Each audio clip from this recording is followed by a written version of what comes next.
Bom dia, irmãos, graça e a paz.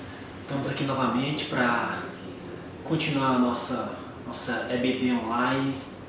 Claro que o nosso desejo seria estarmos ali no templo, mas Deus tem um propósito em tudo, então nós somos gratos por termos tecnologia que possamos, mesmo nesse momento de pandemia, conseguir estudar a palavra de Deus, conseguir compartilhar com os irmãos as aulas. Como todo mundo sabe, nós estamos estudando o livro de Atos dos Apóstolos e hoje a gente está encerrando esse primeiro módulo, que seria a 10ª aula, ou seja, o capítulo 10 do livro de Atos. Irmãos, o capítulo 10 do livro de Atos, ele é um capítulo muito interessante. A gente não vai ler ele todo aqui porque o nosso tempo é bem escasso, são só 30 minutos, 30 e poucos minutos. Então, para a gente ganhar esse tempo, eu queria que os irmãos estudassem esse livro, lessem, para entender melhor. O capítulo 10 de Atos vai contar a história da conversão de Cornélio. Presta atenção no que eu vou dizer aqui agora. A igreja, o livro de Atos dos Apóstolos, a palavra Atos dos Apóstolos significa justamente isso mesmo, os atos da igreja primitiva. Jesus, depois da ressurreição de Jesus, que ele é levado aos céus, a igreja é dotada do trabalho, e ela começa os seus trabalhos, com a descida do Espírito Santo lá em Pentecostes, e Lucas começa a registrar esses atos. Então, Atos dos Apóstolos são registros de todos os atos da igreja. Depois desse período da perseguição, depois do período da igreja implementada em Jerusalém, ela dá uma estagnada. Vocês lembram que Jesus dá uma orientação para a igreja? Ide por todo a Judéia, a Samaria, começando em Jerusalém, toda a Judéia, Samaria e confins da terra. A igreja se estabelece em Jerusalém, ela evangeliza a Judéia, ela começa com seus trabalhos ali por Samaria, mas ela estagna por um tempo. E só no livro de Atos, capítulo 10, é que ela vai romper a barreira de Israel. E é nesse livro que vai acontecer a conversão do primeiro não-judeu. Então, esse capítulo 10 ele vai iniciar contando a visão que Cornélio tem. Cornélio é um centurião romano, ele é um homem piedoso, ele é um homem bom, e ele tem uma visão de um anjo que manda ele procurar Pedro, o apóstolo Pedro, para que Pedro anunciasse a Cristo para ele. E esse texto, como eu disse, ele é muito mais do que essa visão, porque ele é o início da ação missionária da igreja. A partir de aqui, a igreja vai iniciar um novo marco na sua história. Ela deixa de ser uma igreja local, fixada em Jerusalém, e ela começa a romper a barreira do judaísmo e chegar até os povos não judeus, os povos gentios. E esse texto vai tratar desse problema, o perigo que eu e você temos de acomodar na fé. Que a igreja ela se acomoda durante muito tempo. Precisa de que Deus, através de um anjo, dê um safanão em Pedro para que o evangelho irrompesse essa barreira do judaísmo. Ok, vamos lá. Eu queria dar uma introdução para vocês sobre esse cidadão aqui chamado Cornélio, essa história. Como eu disse, esse livro, o capítulo 10, ele fala a respeito da conversão desse primeiro não-judeu, desse primeiro gentio. Quem é Cornélio? Ele é um centurião. Ele era responsável por um batalhão de soldados. Centurião é como um comandante de 100. A palavra centurião significa comandante de 100, ou seja, ele era um comandante de um batalhão que tinha 100 soldados. A Bíblia nos diz que esse homem era um homem piedoso, um homem temente a Deus, que fazia orações, que tinha atos de generosidade, que tinha boas obras. Ele era um homem que dava esmola. Ou seja, a Bíblia, quando fala desse homem, só fala coisas boas. Ele era um homem bom. A ponto de a nação judaica, o povo judeu, tinha Cornélio em uma grande autoestima. Porque Cornélio era alguém que participava dos rituais religiosos judaicos. Ele era um prosélito da fé judaica, ele era um admirador do judaísmo. Então, toda a nação judaica tinha nesse homem um sentimento de muita autoestima. Esse capítulo 10 vai dizer ainda que um dia esse Cornélio tem uma visão e um anjo se aproxima dele e fala o seguinte para ele: olha, suas orações foram ouvidas e as tuas esmolas subiram para a memória de Deus. Aquilo que você fez, aquilo que você exerceu de piedade na presença de Deus, ficou registrado. E Deus quer ter uma relação com você, Deus quer orientar você a uma relação correta com Ele. Você quer ter um relacionamento com Deus e Deus quer colocar esse relacionamento em bases corretas. É isso que o anjo fala com ele, né? Porque embora Cornélio fosse um homem temente a Deus, embora Cornélio fosse um homem que tinha práticas de piedade, um homem que tinha orações, um homem que tinha generosidade, um homem bom, a Bíblia diz que ainda faltava uma coisa para ele, algo que para mim é essencial, né? Que é o conhecimento de Cristo. E Deus então vai criar uma conspiração divina, onde Ele vai mandar uma visão para Cornélio, vai dar uma visão para Pedro, para que tudo isso leve Cornélio a conhecer o Senhor Jesus, o Salvador. Então, o anjo fala para ele enviar mensageiros até a cidade de Jope, porque lá na cidade de Jope, na casa de um tal Simão o Curtidor, estava o apóstolo Pedro, né? Simão Pedro, a Bíblia diz essa expressão. E a Bíblia diz que ele então envia mensageiros até onde Pedro está, né? Levando essa mensagem, e a mensagem é, né? Cornélio teve uma visão, e nessa visão mandaram que a gente buscasse você aqui, Pedro, para que você fosse até lá para anunciar Cristo a ele. Então eles vão até a Cesareia Marítima, e onde Cornélio estava, e antes deles chegar lá um pouquinho, Pedro está na casa desse Simão Curtidor, e Pedro tem fome. E enquanto estão preparando a comida, Pedro sobe para fazer a sua oração.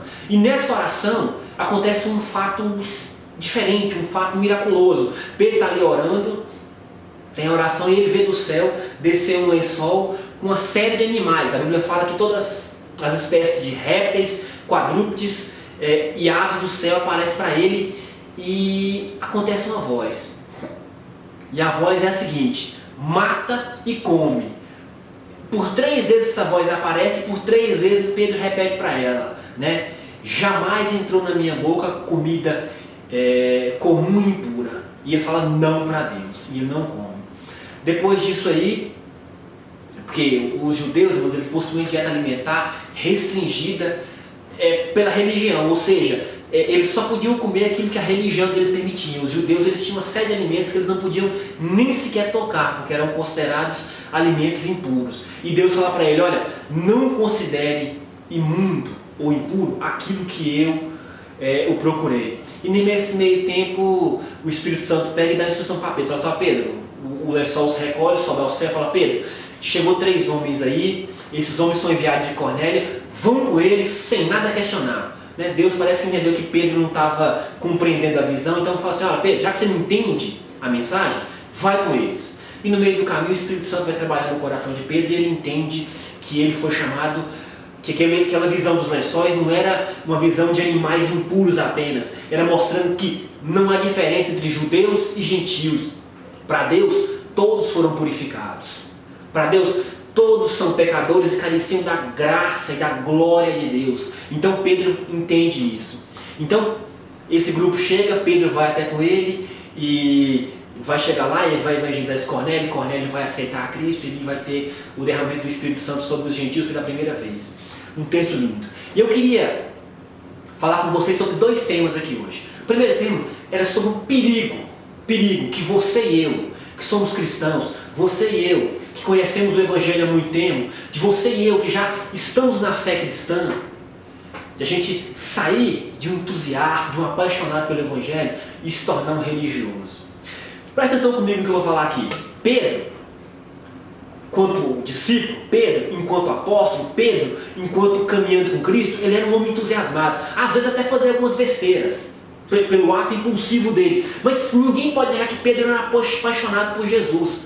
Mas aí Jesus morre, ressuscita, Pedro inicia a caminhada apostólica com discursos eloquentes, com pregações que transformam pessoas, que muitos são convertidos. Mas o tempo vai passando. Como eu disse no início, e a igreja estagna em Jerusalém, e ela fica por ali por 10 anos, parada, sem nunca sair fora dos muros de Jerusalém.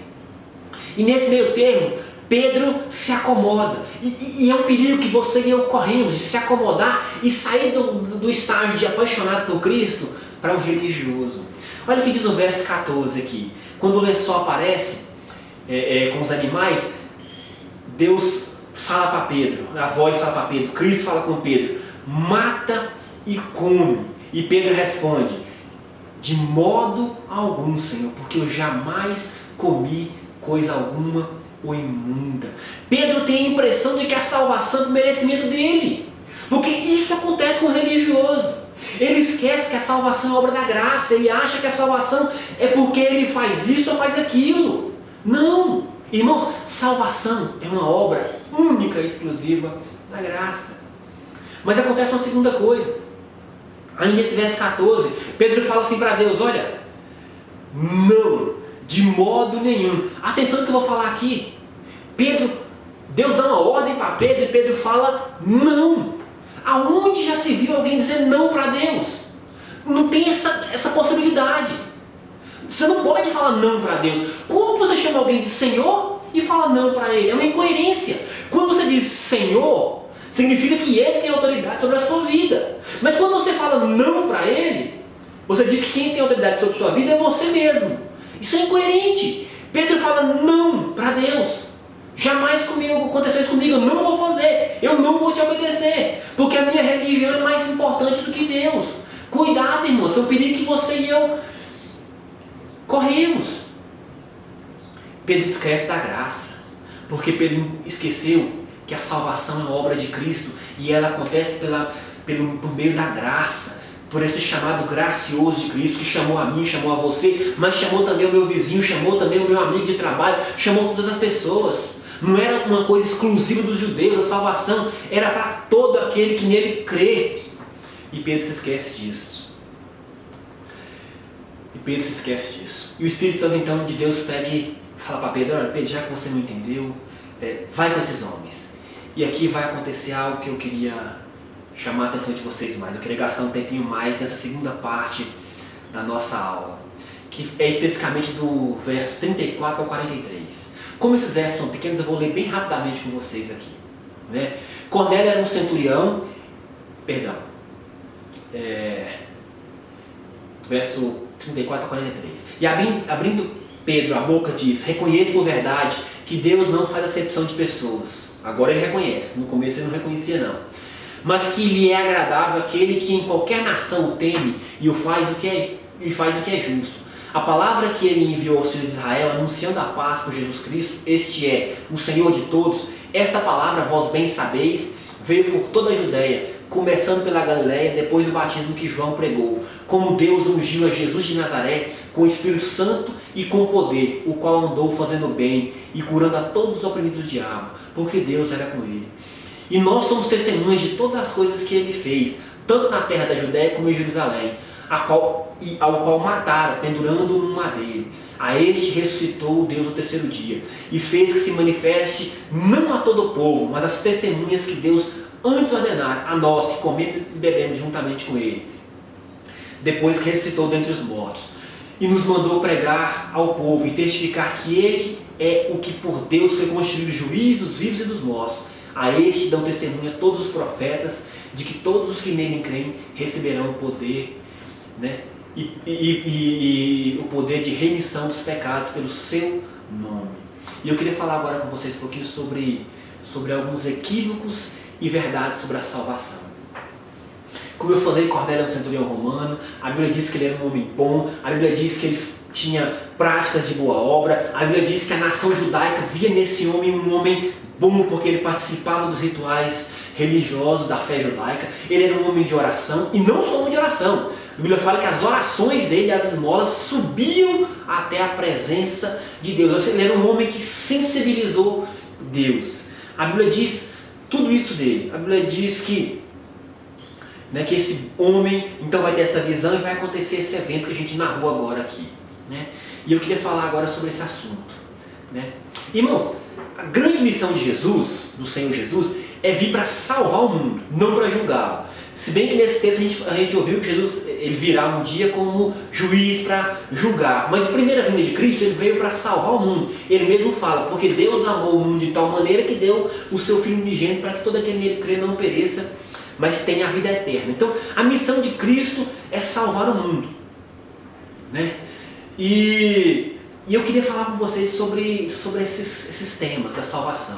Primeiro equívoco diz respeito à ideia de que a salvação ela é advinda de obras meritórias ou obras de merecimento. Eu recebo a salvação e a salvação me é dada porque eu mereço. Essa é uma ideia corrente, é uma ideia que acontece no nosso meio, que nós conseguimos, né, ser salvos porque nós somos dignos, porque eu faço coisas, porque eu sou bom e eu mereço ser salvo. Essa é uma ideia corrente, é uma ideia que acontece, mas é uma ideia mentirosa. A salvação não me é dada porque eu pratico boas obras. Quando eu olho para a vida de Cornélio, eu percebo que ali tinha um homem bom, tinha um homem piedoso. Se alguém merece a salvação pelas obras que praticam, esse homem é Cornélio. Mas Deus, na sua infinita sabedoria, determinou que a salvação só ocorreria por meio de Cristo Jesus. Não há remissão de pecados sem derramamento de sangue. Se você não entender que a obra que Cristo fez na cruz do Calvário, que aquele sangue, que a gente canta até aquela música, algo mais que a neve, que aquele sangue, sem aquele derramamento de sangue, não teria como eu ser lavado dos meus pecados. Irmão, se tem alguém que merece ser salvo, esse homem seria Cornélio. Mas Deus mostra nesse texto que não, que ele precisou de buscar Pedro para que Cristo fosse anunciado a ele, para que ele ouvisse a mensagem do Evangelho, e aí sim pudesse ser salvo ele e toda a sua casa. Esse homem era um homem sincero, era um homem que tinha práticas de boas obras, que era um homem bom, mas mesmo Cornélio precisava de Cristo. As nossas melhores obras, por mais destacadas que elas sejam, não nos conferem salvação. Está claro nesse texto.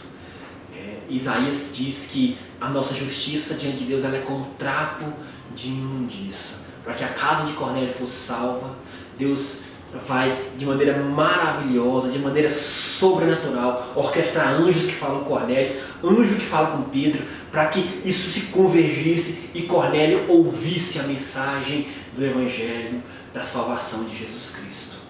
Ninguém é salvo, por melhor que seja, se essa mediação até Deus não vier por intermédio de Jesus Cristo. Ninguém é salvo. Em qualquer lugar do mundo, em qualquer nação do mundo, se não entender que a salvação se dá através de um único caminho, e esse caminho é Jesus, e essa porta é Jesus. Ninguém vai ter acesso a Deus, por melhor que seja, se esse acesso não for liberado por Jesus Cristo. Ninguém será salvo se não compreender de todo o coração que é um pecador que carece da graça salvadora que só pode vir por intermédio de Jesus Cristo. Segunda coisa que eu queria destacar com vocês, que segundo equívoco, é essa ideia também equivocada de que a salvação é sinônimo de sinceridade diante de Deus. Irmãos, eu tenho visto muita gente sincera, mas também sinceramente enganada. Sinceridade, atenção, é importante, claro que é. Não há uma vida com Deus verdadeira, sem sinceridade. Deus não se relaciona com hipócritas. Hipocrisia é máscara. Deus não se relaciona com atores. Deus não se relaciona com quem vive uma fé falsa. Não, Deus não faz isso. Mas sinceridade por si só não garante salvação. Se você não tiver um conhecimento correto de quem é Cristo, irmãos, muitas igrejas estão pregando um falso evangelho e muita gente está sendo sinceramente enganado. O evangelho de Jesus Cristo é um evangelho para a remissão de pecados. Ninguém será salvo se não compreender de fato, de verdade, quem é Jesus Cristo. E sem ter um relacionamento verdadeiro, genuíno com Cristo. É impossível. Sinceridade não é sinônimo de salvação. Eu penso que os atos de Cornélio são atos de um homem sincero. Eu não acho que Cornélio era um homem religioso, que ele fazia aquilo de maneira para obter alguma vantagem com Deus. Não, ele era um homem sincero nas suas orações, no seu ato de dar esmolas, mas isso não garantia para ele a salvação. Precisou que Deus criasse um mecanismo para que ele conhecesse a Cristo e colocasse a sua fé, que era sincera, mas agora numa baliza correta. Lembra do apóstolo Paulo? Era um homem religioso, era um homem sincero dentro da fé judaica, era um homem que por sinceridade matava os apóstolos, os discípulos de Jesus. Mas precisou de que ele, no caminho de Damasco, Deus mostrasse para ele qual é o caminho correto a andar. Sinceridade não garante salvação por si só. É necessário uma fé sincera? Claro que é, mas uma fé coerente com quem é a pessoa de Jesus Cristo. É preciso ter fé nele, é preciso olhar para a obra que ele fez e entender que é por meio dessa obra que nós temos redenções dos nossos pecados. Uma terceira coisa, uma terceira ideia que eu gostaria que você tivesse aqui, pensando sobre esses equívocos acerca da salvação, é que quando a gente pensa que a salvação nos é concedida porque nós somos vinculados a um grupo religioso, que a salvação nos é dada porque o meu nome está no hall de membros da igreja A, B ou C. As pessoas dizem assim, não importa a religião. Não é assim que eles falam? Não importa a religião. Presta atenção aqui. Não importa a religião. Deus é um só. E todos os caminhos levam a Deus. Primeiro, realmente não importa a religião, porque religião não salva ninguém. Segundo, Deus é um só? Verdade. Deus é um só. De maneira misteriosa, Pai, Filho e Espírito Santo, a Trindade se une em um só. Eles são trinos, mas em um só. Deus é um só. Mas todos os caminhos levam a Deus, isso aqui é uma falácia, é uma mentira. Só existe um caminho que nos conduz a Deus, e esse caminho é Jesus Cristo. Só existe um caminho, e esse caminho é Jesus Cristo. Quando eu olho para Cornélio, eu fico pensando que quando o texto diz que toda a nação judaica dava bom testemunho acerca dele, né, porque ele era instruído na religião judaica, ele era um homem que tinha prática do judaísmo, ele era um prosélito, ou seja, o DNA da fé judaica estava sobre esse homem, ele tinha o pedigree de um judeu, mas isso tudo não garantia a ele salvação. O nome no hall de membros da fé judaica não garantiria a ele salvação. Para isso, Deus vai criar um mecanismo para que ele conhecesse a Cristo. Irmãos, seu nome está no hall de membro da primeira igreja presbiteriana de Lusiânia, ou da segunda igreja, ou da terceira igreja, ou da quarta igreja, ou da igreja batista, da igreja metodista, ou da igreja A, B ou C, não lhe garante salvação. Se você não tiver um relacionamento sincero, genuíno e pessoal com Jesus Cristo, se você não foi transformado. Um dia Nicodemos chega para Cristo e fala: Senhor, o que eu faço para alcançar a salvação? E Jesus fala o seguinte: olha, lhe é necessário que você batize na igreja tal? Não, ele não fala isso. É necessário que o seu nome esteja no hall de membros de uma igreja evangélica? Não, ele não fala isso. Ele diz: é necessário nascer de novo. Novo nascimento. Novo nascimento. Um relacionamento correto com Deus. Esse relacionamento correto com Deus só se dá pela mediação de Jesus Cristo. A gente vive um tempo muito perigoso hoje porque pessoas que se vinculam a grupos religiosos, inclusive cristãos evangélicos, eles acham que isso lhe garante um lugar de destaque diante de Deus. Não garante. Não garante. Irmãos, o céu ele vai ser um lugar de muitas surpresas. Muita gente me pergunta: fulano foi para o céu? Sansão foi para o céu? Salomão foi para o céu? Eu vejo alguns pastores falarem abobrinha aí, com todo respeito, porque a gente não sabe quem foi para o céu. Mas eu sei de uma pessoa que foi para o céu, que é aquele ladrão da cruz. Que a Bíblia fala que Jesus olha para ele, depois de ele se render a Cristo, reconhecer Cristo como Senhor e Salvador, e fala o seguinte para ele: olha, hoje mesmo estará comigo no paraíso. Por quê? Porque ele teve um encontro pessoal, verdadeiro e genuíno com Cristo. O céu será legado de surpresa, mas uma coisa não me surpreenderá e não surpreenderá ninguém no céu, porque ninguém entrará lá porque estava vinculado a um grupo religioso ou porque fez boas obras, mas quem estiver lá estará porque tem uma marca, e essa marca é o sangue de Jesus Cristo derramado na cruz do Calvário. Essa marca é o selo do Espírito Santo em nosso coração. Lembram da Páscoa hebraica? Quando o anjo da morte estava passando nas casas, e só não passava naquela casa que tinha a marca do sangue. Assim será o céu. Quem não tiver a marca do sangue de Cristo, que lavou os seus pecados, que pagou os seus pecados, não entrará lá. Para encerrar, eu queria falar de três verdades acerca do Evangelho. A gente falou um pouquinho da religiosidade de Pedro, a gente falou um pouquinho de equívocos da salvação. Agora eu quero destacar três verdades acerca do Evangelho para a gente refletir e praticar. Primeira verdade: que nós precisamos ter na nossa mente e no nosso coração é que a salvação é uma iniciativa divina, ela é uma iniciativa de Deus. Isso significa que tudo é providenciado por Deus. Olha a história de Cornélio. Cornélio era um homem bom, era um homem que tinha boas obras, mas Deus dá uma visão a ele, Deus dá uma visão a Pedro, Deus orquestra todo um plano para a salvação daquele homem. Deus é aquele que providencia uma visão para Pedro, Deus é aquele que providencia uma visão para Cornélio, Deus é aquele que cria o meio e os meios para que a salvação chegasse na vida de Cornélio. Na salvação não há obra humana, a obra é de Cristo, porque é o Espírito Santo de Deus que nos convence do pecado, do juízo e da justiça. Deus, na sua soberania, vem até nós, nos alcança. E é assim que acontece. Jonas diz assim: a salvação pertence ao Senhor. Ela não pertence a mim, não pertence a você. A salvação pertence a você. Talvez você me diga assim: não, Sérgio, um dia eu ouvi uma mensagem, essa mensagem dizia assim: olha, vinde a mim todas vós que estáis cansados, sobrecarregados, e tomai sobre vós o meu jugo, e aprendei de mim, que sou manso e humilde de coração, e acharei descanso para a vossa alma. E quando eu ouvi aquela mensagem, o meu coração se compungiu, e eu aceitei Jesus na minha vida. Me perdoe, irmão, você não aceita e nem rejeita ninguém. A mensagem que você não ouviu e que é pressuposta a essa, é a mensagem que diz o seguinte: olha, não foste vós que me escolheste, mas eu vos escolhi para que vocês dedes frutos.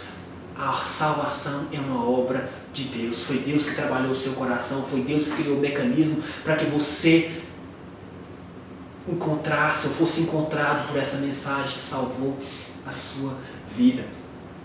Irmãos, quando eu olho para a vida de Paulo, Paulo estava lá correndo de Jerusalém para Damasco. A gente viu na semana passada na aula, para celebrar o Deus vivo, não é? Não, Paulo estava correndo de Jerusalém para Damasco para matar cristãos, para levar homens e mulheres para serem mortos por causa do Evangelho. E nesse meio do caminho Deus encontra-se com ele, derruba ele do cavalo e ele conhece o Evangelho. A salvação é uma obra de Deus. Segunda verdade: a salvação é uma revelação e não uma religião. A religião, irmãos, é essa busca humana por Deus, a gente querer achar mecanismo. Lembra a Torre de Babel? Criar um mecanismo de eu chegar até Deus. A revelação é esse ato contrário, onde Deus se revela ao homem. Cornélio, por mais piedoso que fosse, poderia continuar o resto da sua vida enganado. Por mais bondoso que fosse, por mais que fosse um homem bom, ele poderia continuar o resto da sua vida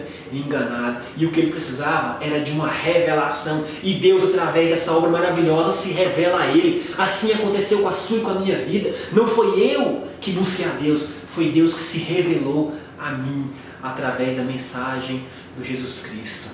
Deus resolve se abrir àquele homem dizendo: você precisa de um único caminho para a salvação. E esse único caminho para a salvação é o Evangelho da paz.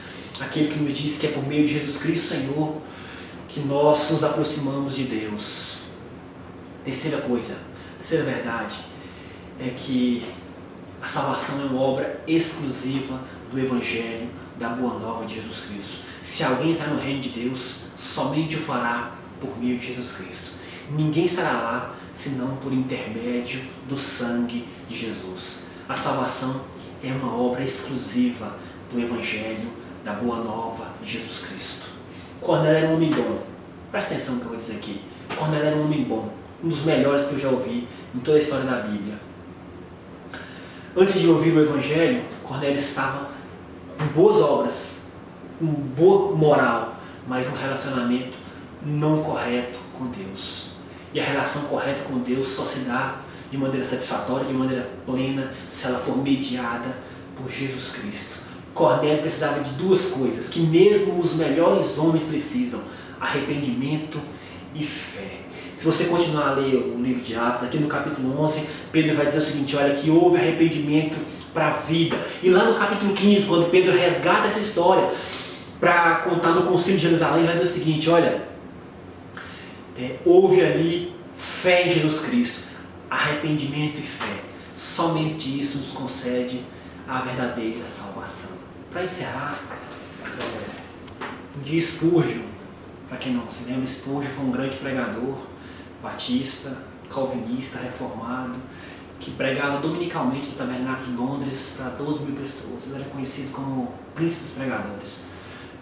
Durante suas pregações, milhares de pessoas se convertiam naquela cidade. E um dia ele estava andando pelas ruas de Londres, quando um homem muito embriagado começa a gritar o nome dele: Sr. Spurgeon, Sr. Spurgeon. Ele olha para aquele homem e diz: o que foi? E o homem responde: não se lembra de mim? Spurgeon diz: não sei quem é o senhor. E o homem embriagado fala: eu sou um dos seus convertidos. Então Spurgeon olha para ele e fala: com certeza, um dos meus convertidos, mas nunca um dos convertidos do Senhor. Irmãos, salvação não está baseada no que eu penso de fulano, de ciclano, não está baseada nas obras que eu faço. Salvação está baseada em um encontro verdadeiro com Cristo. E eu acho que essa história que a gente estudou aqui hoje, ela mostra a salvação de Cornélio. Sim, Cornélio ouviu a mensagem do Evangelho, mas de uma maneira também a salvação de Pedro, que saiu daquele ostracismo religioso e percebeu que o Evangelho é muito mais do que ficar estagnado numa vida religiosa. Salvação é muito mais do que isso. Feche seus olhos, vamos fazer uma oração. Pai, nós te agradecemos, Senhor, por esse estudo, te agradecemos, Senhor, pela tua palavra. E te pedimos, ó Deus, que no nome de Jesus, ó Pai, o teu Espírito Santo, ó Pai, nos instrua, ó Pai, para que não permitimos, ó Pai, que esse ostracismo, que esse conformismo religioso tome conta do nosso coração, ó Pai. Nós queremos continuar a ser apaixonados pelo teu Evangelho, ó Pai. Nós queremos continuar a sermos, ó Pai, embaixadores do teu reino, ó Pai, seja na escola onde estudamos, seja no trabalho onde exercemos nossa profissão, ó Pai, seja na nossa família, ó Pai, faz de nós embaixadores do teu Evangelho, ó Pai, em nome de Jesus, ó Deus, amém e amém. Irmãos, muito obrigado, que Deus abençoe e até a próxima.